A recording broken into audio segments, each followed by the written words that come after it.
ሰላም ጤና ይስጥልን ውድ የቻናላችን ተከታታዮች የፕሮግራማችን ቤተሰቦች፣ ይህ አብዲራዋ ቲዩብ ነው። ፕሮግራማችንን ላይክ በማድረግ እንድትጀምሩ፣ አዲስ የሆናችሁ ሰብስክራይብ በማድረግ ለዚህ ቻናል ቤተሰብ እንድትሆኑ፣ እንዲሁም ይህንን ፕሮግራም ከሀገር ውጭ የምታደምጡ ውድ የቻናላችን ተከታታዮች እንዲሁም የሊቨርፑል ደጋፊዎች ይህንን ፕሮግራም በሱፐር ታንክስ ሱፐር ስቲከር ድጋፍ ታደርጉ ዘንድ በአክብሮት እየጋበዝን፣ በመጨረሻም የሊቨርፑል ደጋፊዎች ከዚህ የውድድር ዓመት በፕሪሚየር ሊጉ የተሳካ ቆይታ ለማድረግ ወይም ለማጠናቀቅ በተሳካ ሁኔታ የተወሰኑ የጨዋታ ጊዜያትን ብቻ ነው የሚጠብቁት።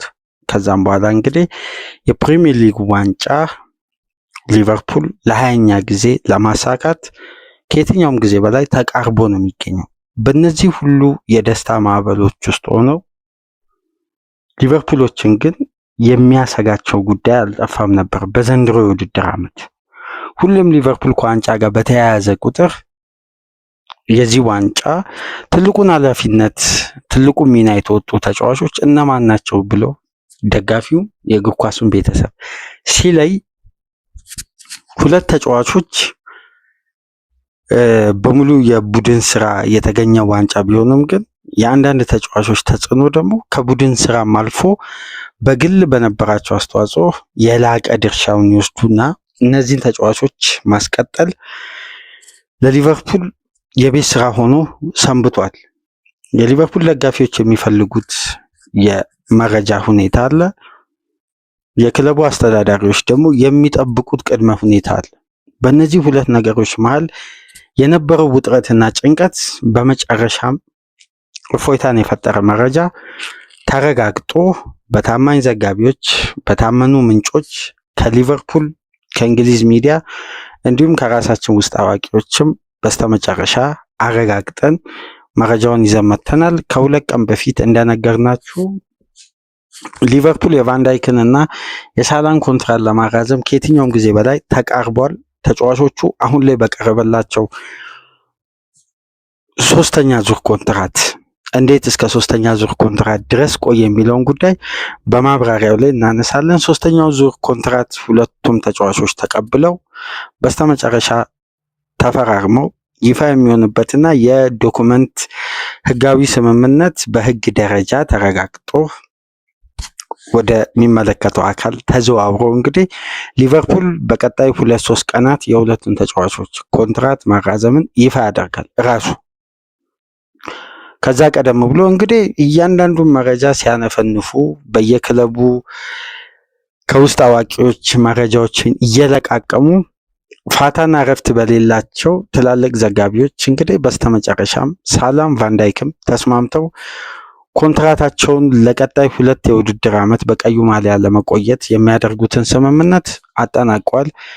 ይሄ በወረቀት ደረጃ የሚሰሩ ቅድመ ሁኔታዎችን አጠናቀው እንግዲህ ይፋ የሚሆንበት ጊዜ ብቻ ነው የሚጠበቀው። አሁን ሊቨርፑልን ከሚያሰጉ ጉዳዮች መካከል በቀጣይ የውድድር ዓመት በመልሶ ግንባታ ውስጥ አሳሳቢነቱ ምናልባት ከየትኛውም ፖዚሽን በላይ ሰፊው ጉለት ተደርጎ ሲነሳ የነበረው የሁለቱ ተጫዋቾች መልቀቅ ወይም ሊቨርፑል እነዚህን ሁለት ውድ ሲነር ተጫዋቾችን ለማጣት መቃረቡ እንዴት ይህንን ፖዚሽን በአንድ የዝውውር መስኮት የሚፈልገውን ተጫዋች በእነዚህ ተጫዋቾች ስታንዳርድ ያውም ሁለቱ ተጫዋቾች በመመዘኛነት በዋንጫ ኳሊቲ ቡድኑን አስቀምጠው ከለቀቁ ለሪቻርድ ሂውስ፣ ለኤድዋርድ፣ ለጁሊያን ዋርድ በቃ ስራቸውን ከሚጠበቀው በላይ ከባድ እንደሚያደርግባቸው ሲነገር ነበር።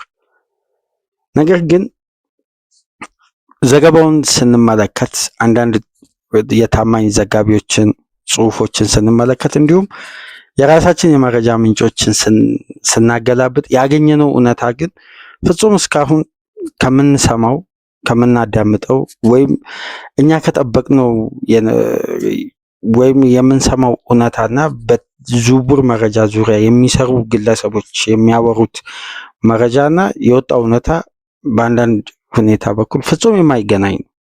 ሰፊ ልዩነት አለ።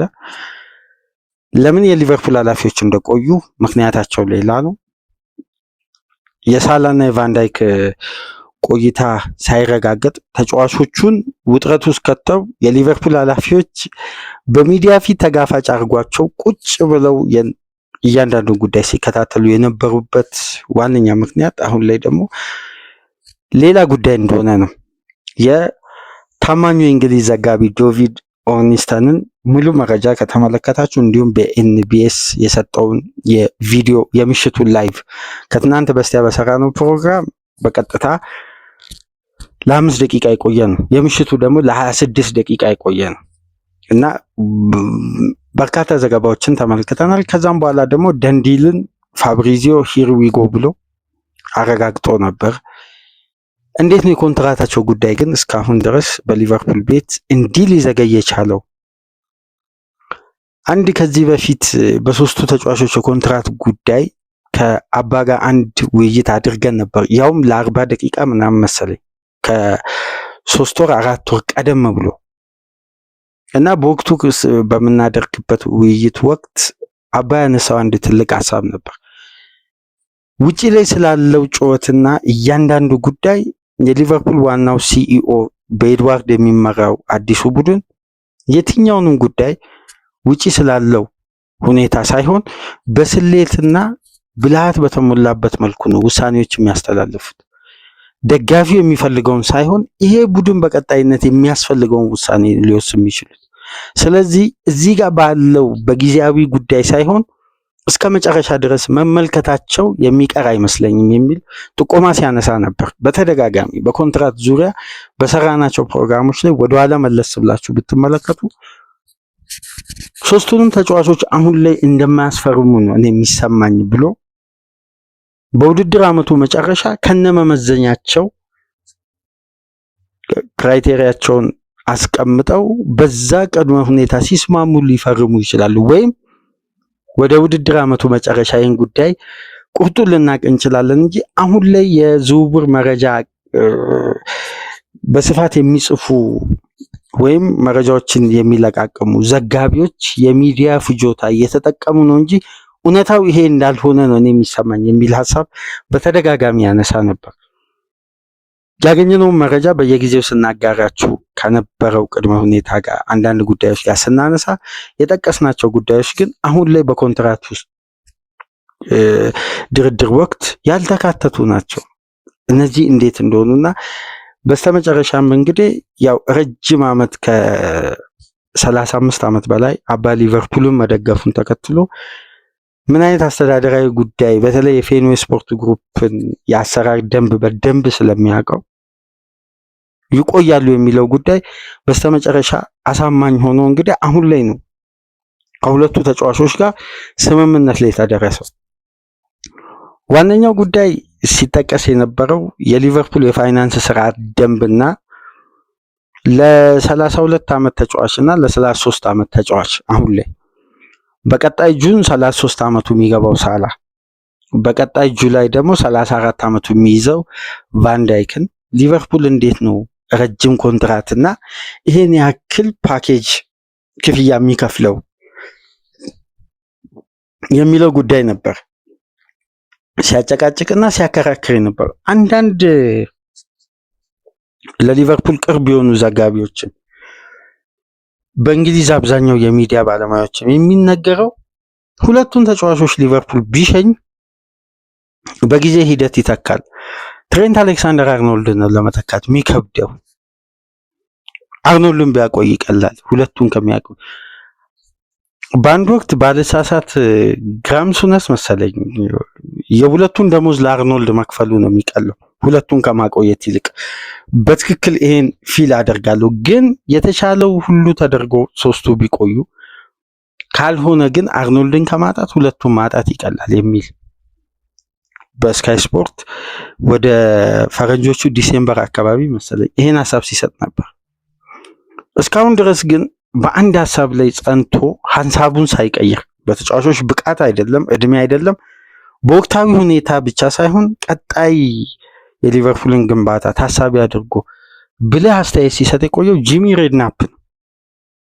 ጂሚ ሬድናፕ የሚሰጠውን አስተያየት በተለያየ ሚዲያ ብትከታተሉ በጣም በሳል የሆነ አስተያየት ነው የሚሰጠው። ይሄ የቀድሞ የሊቨርፑል ተጫዋች የሃሪ ሬድናፕ ቤተሰብ ጂሚ ሬድናፕ ማለት ነው። እና ይሄ ተጫዋች ከዚህ ቀደም አንድ አስተያየቱን በስካይ ስፖርት ሲሰጥ አድምጬዋለሁ። ቫንዳይክን ሊቨርፑል በወቅቱ የገዛበት ሂሳብ አሁን ላይ የቫንዳይክ አይነት ተጫዋችን የሚያገኝበት ሂሳብ አይደለም። ትልቁ እሱ መመዘኛ ያስቀመጠው 76 ሚሊዮን ፓውንድ ለሊቨርፑል በጣም በዚህ ወቅት ትንሹ ነው ቫንዳይክን ለመተካት።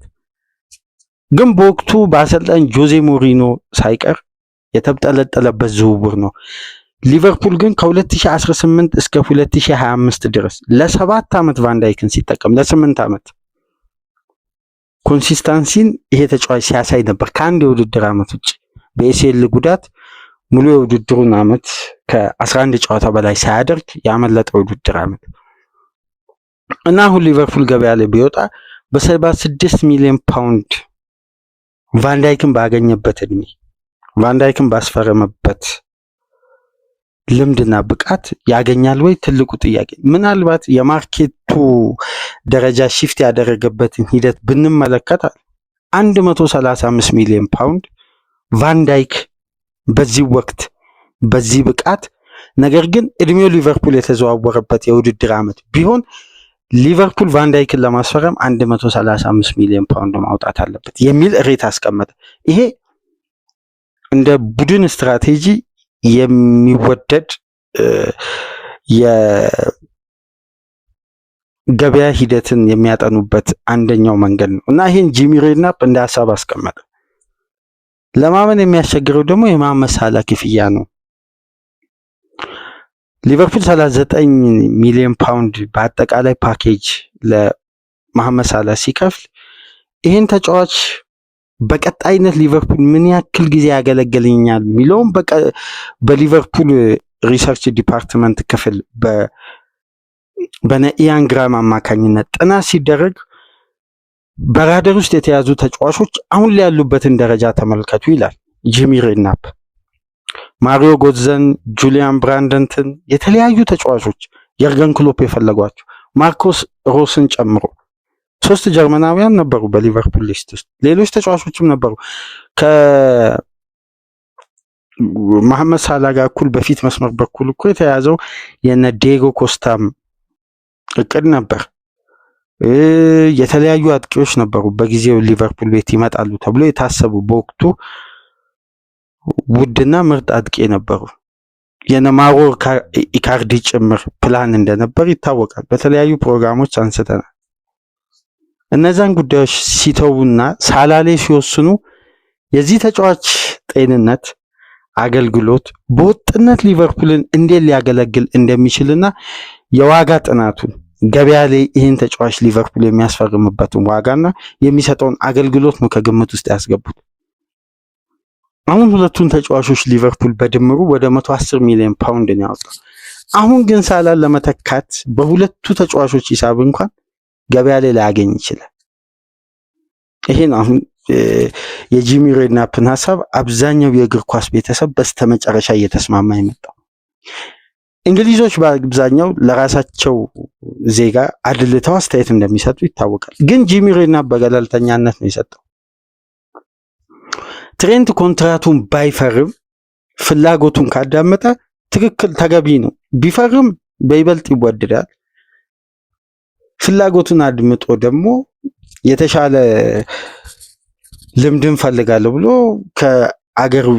ከእንግሊዝ ውጭ ወጥቶ ለመጫወት ካሰበ ተገቢ ነው፣ ለተሻለ ኤክስፒሪየንስ። ይሄ ደግሞ የሚጠላ ሳይሆን ለአንድ ተጫዋች እድገት በዛው በእንግሊዝ እግር ኳስ ላይ ከሚያዘነብለው ይልቅ ወጣ ብሎም ደግሞ ማየቱ የተሻለ ልምድ ነው እና ይሄ ደግሞ ለትሬንት የላይፍ ስታይል በራሱ የሚወስነው ይሄ የግል ውሳኔ ነው። ስለዚህ ይህን ውሳኔም መከበር አለበት ነው ጂሚ ሬድናፕ ያለው እና የሊቨርፑል ኃላፊዎች ዛሬ ላይ ቆይተው በዚህ ደረጃ ሰንብተው የሁለቱን ሲነር ተጫዋቾች ኮንትራት በሊጉ መጠናቀቂያ አካባቢ ሲያረጋግጡ በጣም የሚገርመው በዘንድሮ የውድድር ዓመት ሊቨርፑል ከማንቸስተር ሲቲ አንድ የዳታ አናሊሲስ ሰራተኛ ጠንካራ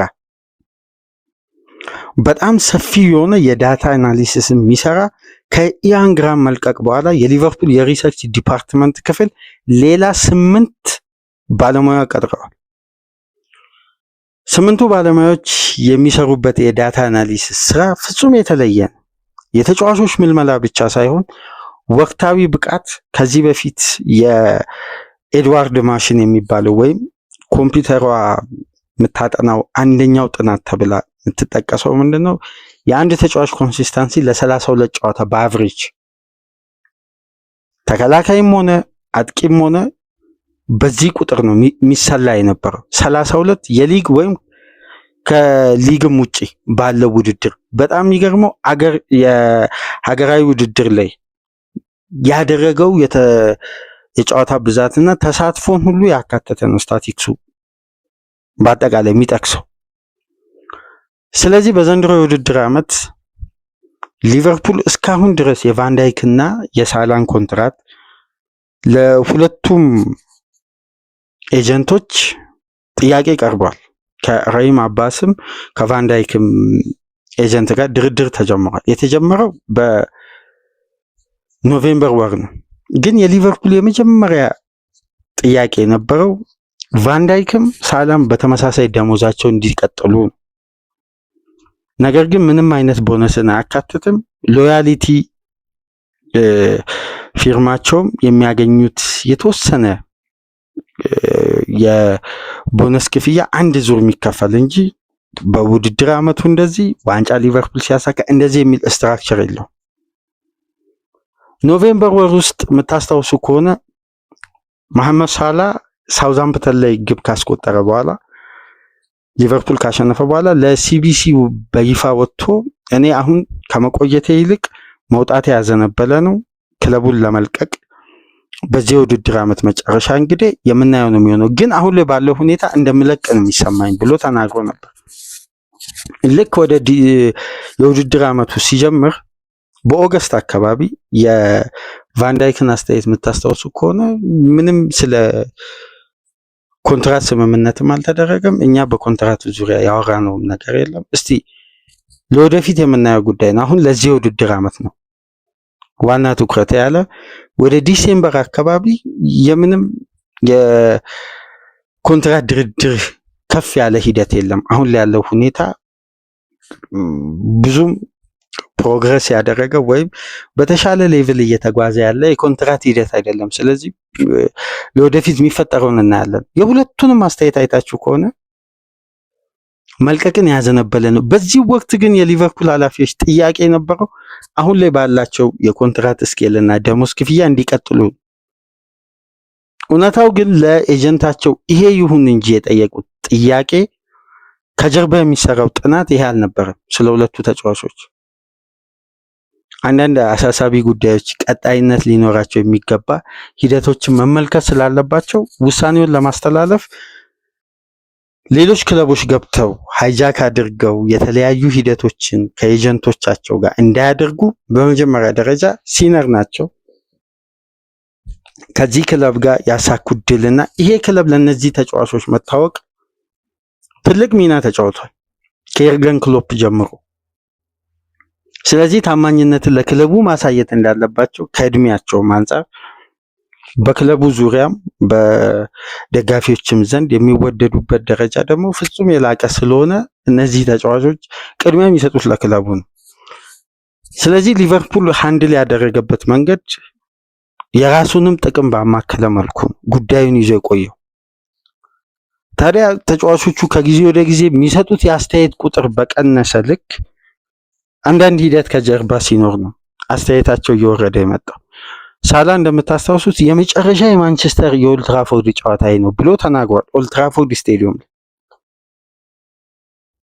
የዘንድሮ የውድድር ዓመትን ኢንጆይ እናደርጋለን፣ ከዛም በኋላ እንግዲህ ይሄ ለኔ በግሌ አሁን ላይ ማቀው የመጨረሻ የማንቸስተር ዩናይትድ የኦልትራፎርድ ጨዋታ ነው ብሎ የተናገረ ተጫዋች ዛሬ ላይ ለመፈረም ሲስማማ ከጀርባ ያለው ሂደት በምን አይነት መልኩ እየተጓዘ እንደሆነ እውነታውን እንግዲህ አሁን ነው ስምምነቱ ሲፈጸም እየወጣ የሚገኘው በውስጥ አዋቂዎች በኩል።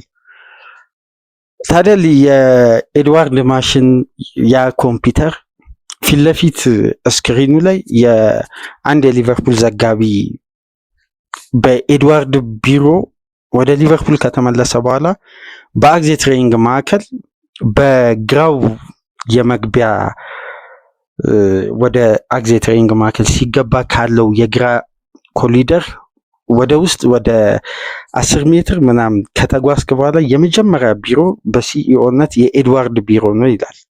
አግዝም በደንብ የጎበኘ ጋዜጠኛ ሙሉ የሊቨርፑል የትሬኒንግ ግራውንድ።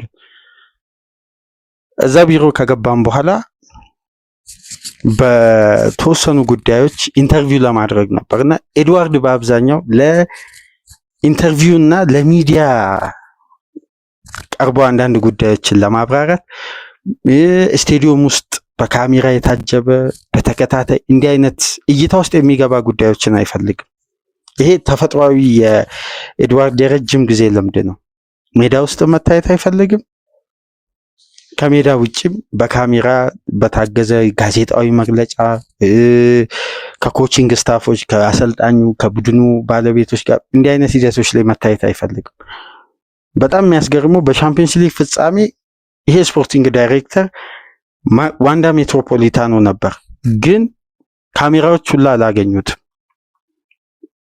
እና ይሄ ጋዜጠኛ ወደ ኤድዋርድ ቢሮ ስገባ የኤድዋርድ ላፕቶፕ ላይ የተመለከትኩት ይላል ሮም በአንድ ምሽት አልተገነባችም የሚል ጥቅስ ነው።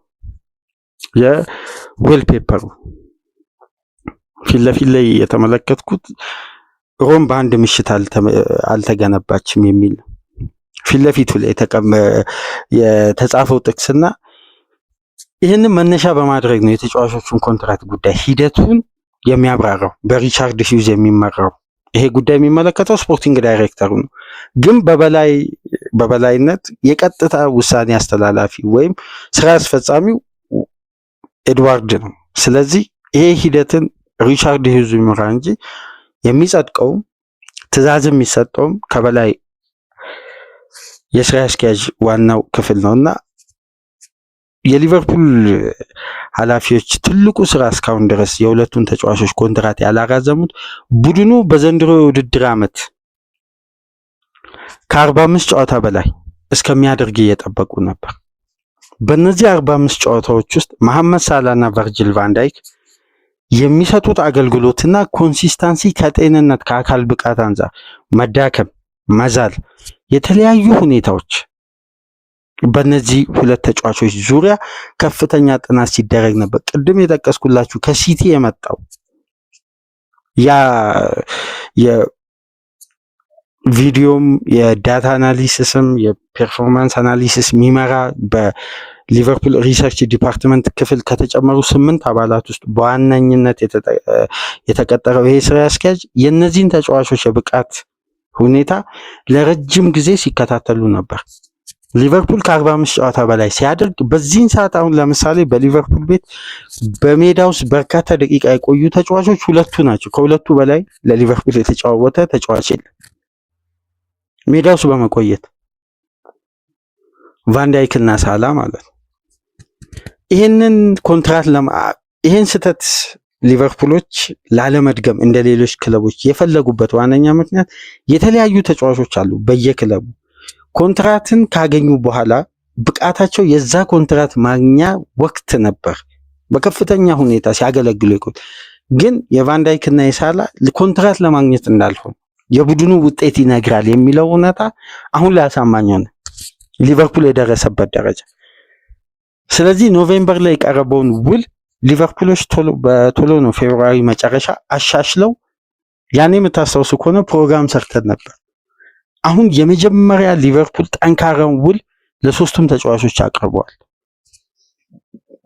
የአርኖልድ ጉዳይ በአመቱ መጨረሻ የሚለይ ቢሆንም ግን ቫንዳይክ እና ሳላ የመቆየታቸው እድል አሁን ላይ ሰፊ ነው በምንልበት ወቅት ነው እንግዲህ ሊቨርፑል የመጀመሪያውን ጥያቄ ማለት ሁለተኛውን ጥያቄ በተሻሻለ ደሞዝ ክፍያ ያቀረበው ለሁለቱም ተጫዋቾች።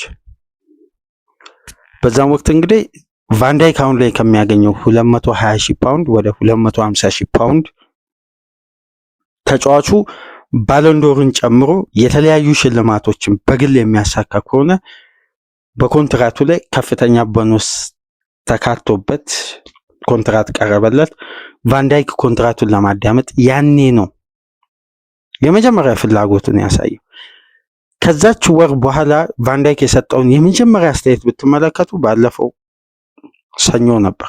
አዎ በኮንትራቱ ላይ ጥሩ መሻሻል አለ፣ ውስጣዊ ጉዳዮች በጥሩ ሂደት እየሄዱ ነው። ለመጀመሪያ ጊዜ ከቫንዳይክ አንደበት የተሰማው እንጂ ተጫዋቹ እንደሚለቅ ነበር የሚሰጠው መግለጫ ለሊቨርፑል ደጋፊዎች በተለየ ሁኔታ የሚነሳው። በተመሳሳይ ሳላ የጂሚ ካራገርን ያንተን አጫወት አሁን ላይ በጣም ከመናፈቅ የተነሳ ከመውደድ የተነሳ ሁሌም እንድመለከተው ፍላጎቴ ከፍ እያለ ነው የሚል አንድ ትዊት ነበር። ያቺ ትዊት በማርች ወር መጨረሻ ሳላ መልሶ ሪትዊት አደረጋት፣ ያቺ ጽሁፍ የካራገርን ማለት ነው። ይሄ ማለት ሁለቱም ተጫዋቾች በተለያየ ወቅት ይሁን እንጂ በኮንትራታቸው ላይ ፍንጭ የሚሰጥ አንዳንድ ሂደቶችን ነበር ጥቆማ ሲያደርግ የነበረው። ከዛም በኋላ የመሐመድ ሳላ የቪዲዮ ሹት በሊቨርፑል ከተማ ውስጥ በአክዜ ትሬኒንግ ማዕከል ጀርባ መሰለኝ በአዲስ የቪዲዮ ሹት ነበር ያለፈው 15 ቀን። ይሄ ምስል እንግዲህ አብዛኛው የሊቨርፑል ደጋፊዎች የተመለከታቸው ይመስለኛል። በደንብ በኮንትራቱ ዙሪያ አንድ ፍንጭ እንደሚኖር ነው የሚያሳየው። በተለይ በአዲሱ የሊቨርፑል ማሊያ መሐመድ ሳላ የሆነ የቪዲዮ ሹት ሲያደርግ በተንቀሳቃሽ ምስል የተቀረጸ የፎቶ የተነሳ በፔጆች ሁሉ ሲለቀቅ ነበርና ፋብሪዚዮ በዛም ወቅት ሊቨርፑል አሁን በሳላና በቫንዳይክ ዙሪያ በጣም ተስፋ አድርጓል እንደሚቆዩ የሚል። በእነዚህ ወቅት ሁሉ ሊቨርፑል የሚያደርገውን የጨዋታ ቁጥር በከፍተኛ ሁኔታ እየተከታተሉ የተጫዋቾቹ ብቃትና በቀጣይ የውድድር ዓመት ምን ያክል ሊያገለግሉ ይችላሉ የሚለው እስካሁን ድረስ በሊቨርፑል ኃላፊዎች ዘንድ ሲጠና ነበር። ይሄን ጉዳይ እርግጠኛ ሳይሆኑ ለ33 እና 34 ዓመት ሆኗቸው በቀጣይ የውድድር ዓመት ለሚጫወቱ ተጫዋቾች ከፍተኛ የደሞዝ ክፍያ ማቅረብ ትልቅ ለሊቨርፑል ቤት ነገ ለሚመዘገበው እያንዳንዱ ኪሳራ በውጤትም በየትኛው መንገድ በፋይናንስም በኩል ኃላፊነቱን እስሎት አይወስድም። እነዚህ ባለሙያዎች ናቸው፣ ስራ አስኪያጆች ናቸው ኃላፊነቱን የሚወስዱት።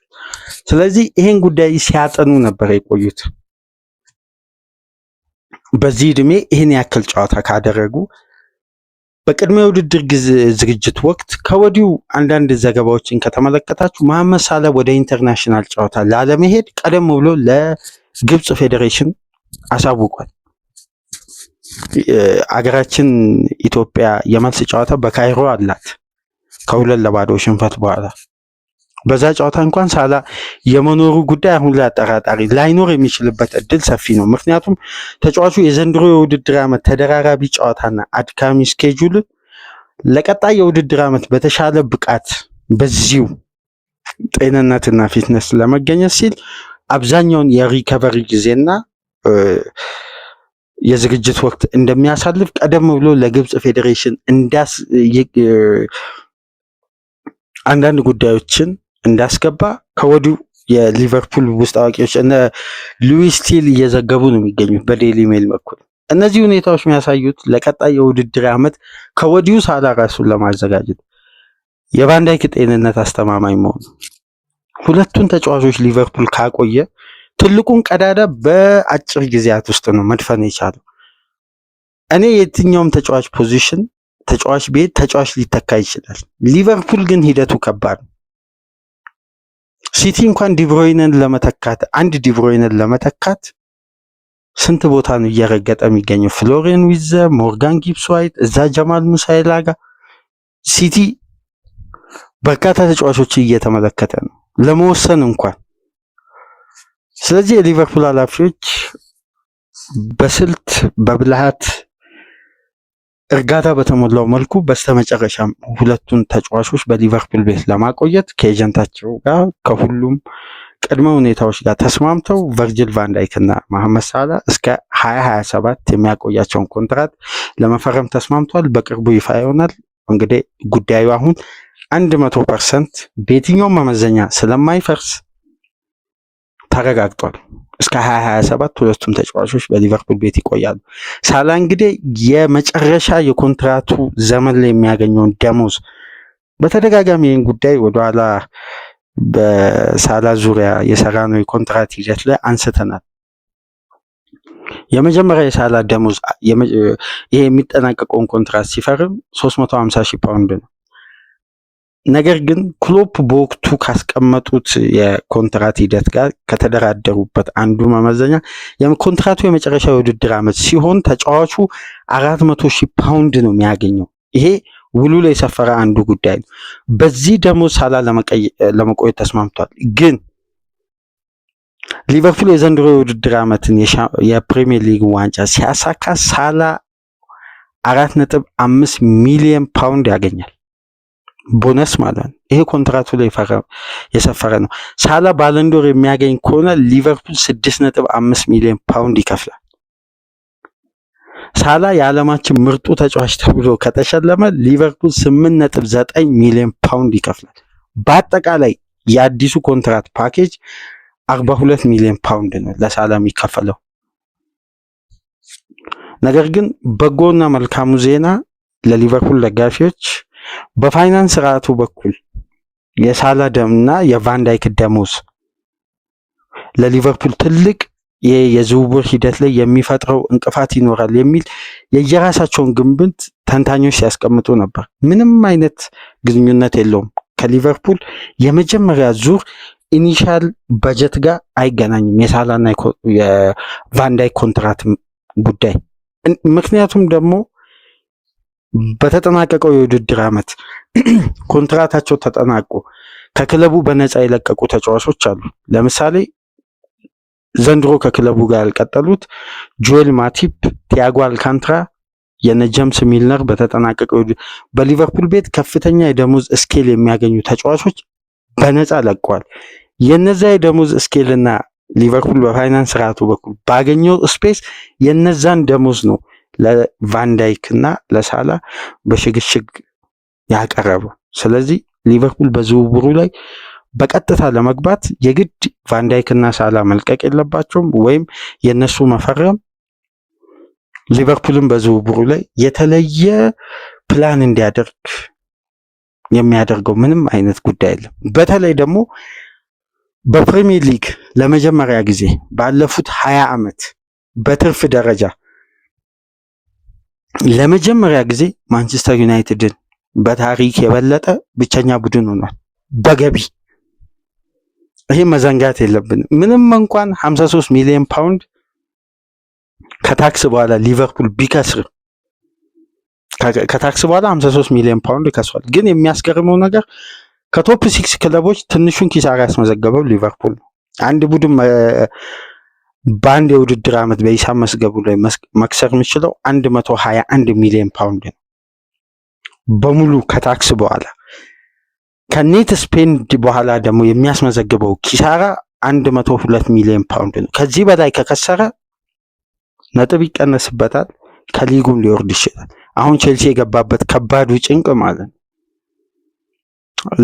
የሴቶችን ቡድን በ250 ሚሊዮን ፓውንድ ለእህት ኩባንያ ለመሸጥ ክሊርሌይ ካፒታልና ቶዲ ቦይሊ ያቀዱትን እቅድ ባንዴ ነው ዩኤፋ ያስቆመው። ህገወጥ ነው ብሎ ቼልሲዎች ተጨንቀዋል። የሂሳብ መዝገባቸውን አቃለው ወደ ዝውውሩን ለመግባትና ሊቨርፑል እንዲህ አይነት የፋይናንስ ቀውስ የለበትም። የተደራጀ የፋይናንስ ስርዓት ስለሚከተልና ይሄ ስናተርፍ ነው የምናወጣው የሚለው ፖሊሲ አሁንም በሊቨርፑል ቤት ተፈጻሚ የሆነ ነው። አንድ የመጨረሻ መረጃ እዚህ ጋር አንስቶ ለማለፍ ይሄ መረጃ እንደወጣ ቬሪፋይ ከሆኑ ወይም ይሄ ህጋዊ ከሆኑ አካውንቶች መካከል የፋብሪዚዮን ፖስት መጀመሪያ ላይክ ያደረገው ተጫዋች ሜሎስ ኪርኬዝ ነው እና ሊቨርፑል ከሁለቱ ኮንትራት በኋላ ይፋ የሚያደርገው ቀጥታ የዝውውር ሂደት ምናልባት ሜሎስ ኪርኬዝ ይሆናል። በ1 ሚሊዮን ፓውንድ ሂሳብ ወይ ተጫዋች ተካቶበት ወይ በጥሬ ክፍያ ሊቨርፑል ሚሎስ ኪርኬዝን ለማስፈረም ተቃርቧል። ይሄ አንደኛው ጉዳይ። አንድ የሊቨርፑል ውስጥ አዋቂ ግን አንድ መረጃ በመጨረሻም ከዚህ የኮንትራት ስምምነት በኋላ የጻፈው መረጃ ነበር። ሊቨርፑል የመጨረሻ የኮንትራት ማራዘሚያ ውሉ ለትሬንት አሌክሳንደር አርኖልድ በሰሞኑን አቅርቦለታል እና ሳምንታዊ ደሞዙ 300,000 ፓውንድን ለ5 ዓመት ነው ያቀረበው። ከ2 ዓመት በኋላ የቫንዳይክ ኮንትራት ሲጠናቀቅ ማለት ነው ያው የቡድኑ ዋና አምበል እንደሚሆን፣ እንዲሁም ከ2 ዓመት በኋላ ተጫዋቹ 380,000 ፓውንድ ሳምንታዊ ደሞዝ በተሻሻለ ክፍያ ውሉ ላይ ሰፍሮ ከተለያዩ ጥቅማ ጥቅሞች ጋር ቀርቦለታል። በአጠቃላይ ይሄ ፓኬጅ ለአርኖልድ እስከ 61 ሚሊዮን ፓውንድ በ5 ዓመት ተኩል የቀረበ ነው። ተጫዋቹ ይቀበል አይቀበል የታወቀ ነገር የለም። ይሄ ጉዳይ ግን እውነት ይመስላል። ስናረጋግጥ ደግሞ በሌላ ፕሮግራም ይዘላችሁ እንመጣለን። በመጨረሻም የሊቨርፑል ደጋፊዎችን ያስደሰተ እርጋታን የፈጠረ መረጃ በሊጉ መጠናቀቂያ አካባቢ ተሰምቷል። ሁለቱ ሲኒየር ተጫዋቾች በቀጣይ 2 የውድድር ዓመት በአንፊልድ የምንመለከታቸው እንደሚሆን በመጨረሻም ተረጋግጧል። ቀጣይ አርኖልድን ኢላማው ወይስ አዲስ ተጫዋች ማስፈረሚውን ሂደቶችን ተመልክተን እንግዲህ ወደ እናንተ ይዘን የምንመጣ ይሆናል። እስከ 2027 ድረስ ሁለቱ ተጫዋቾች በአንፊልድ የሚቆዩበትን ፕሮግራም በዚህ መልኩ ተመለከትን። ላይክ ማድረጋችሁ እንዳትረሱ። አዲስ የሆናችሁ ሰብስክራይብ በማድረግ እንዲሁም ከሀገር ውጭ የምታደምጡ የቻናላችን ተከታታዮች በሱፐር ታንክስ እና ሱፐር ስቲከር ድጋፍ ታደርጉ ዘንድ በአክብሮት እየጋበዝን ከእናንተ ጋር ቆይታ ያደረግኩት ሚናድ አብዲ ነበርኩ። ሰላም ቆዩ።